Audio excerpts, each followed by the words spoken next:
What's up guys, James here, and in today's video we are going to be feeding my shrimp some stinging nettles. So recently I've been trying out lots of different foods for my shrimp, and one cool thing that I come across is the fact that you can feed shrimp various different things like pollen, leaves, you know, lots of different botanicals that break down. And another cool one is nettles. Now, anyone living in Europe or England or anything like that will know that stinging nettles are quite common in your back garden or in fields and stuff. So they are a great source, and they are free. So you can source them from your garden or you can buy them online. You can get nettles either freshly, like I said, from your garden, or you can get them online which are dried, and you can even dry them yourself and feed them to your shrimp. So, you know, there's lots of different ways that you can do it. The way that we're going to do it today is that we are going to go into my garden, pick out some stinging nettles from a little area which is sort of quite high up, so the leaves are uncontaminated, I'm hoping, without any sort of things. But then what we're going to do is bring them back into the house, boil the kettle, and leave the nettle leaves to soak in a jug for a little while, and then we'll get them in the tank. One great thing about nettles is that they have a really high concentration of vitamins and minerals, so that's obviously a massive health benefit to our aquatic life, and you know, it can encourage lots of growth, breeding, and helps with molting and just overall health of the animals, you know, and it's a natural way of doing it as opposed to adding vitamins and chemicals and stuff like that into your aquarium. Now, the great thing about nettles is that they also have a second beneficial thing, which is that they are natural fertilizer for your aquarium. So instead of dosing ferts to help your plants grow, you can use nettles which break down and then release all that beneficial vitamins and minerals into the water column, which your plants can then feed off. So it's a win-win in both ways. Yeah. One thing to note is after we've boiled the leaves and let them soak for a little while, what we're going to do is cut them up, and because you don't need to feed a lot of nettle to shrimp, you know, because they're quite small anyway. So one thing that's recommended to do is to go for about a thumbnail size. So just take a look at your thumbnail and then cut a little bit of the leaf around about that size and put that in the aquarium and see how your shrimp take it. And then obviously you can add a little bit more if you want to, but you know, you don't need a whole lot when you're feeding these fish. Lastly, if you haven't already, head over to a YouTube channel called Mark's Shrimp Tanks.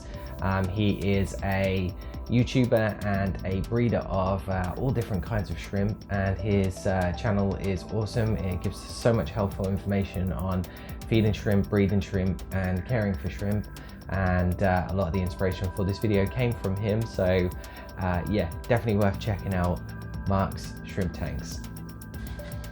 Alright everyone, so the nettle leaves have been sitting in the water for about half an hour, nearly 40 minutes I'd guess actually.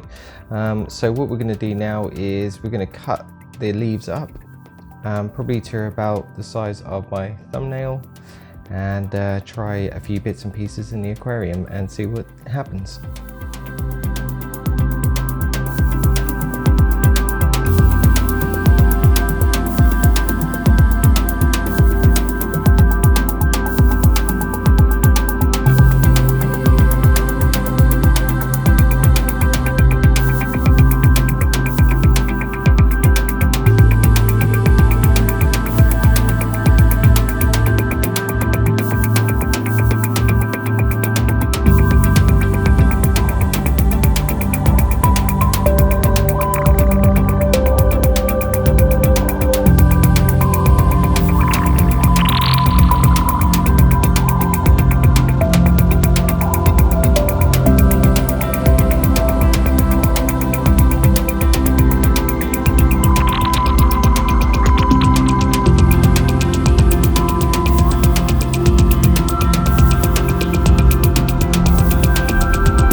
hope you liked this video. As you can see, this shrimp certainly liked the nettles that we were feeding them.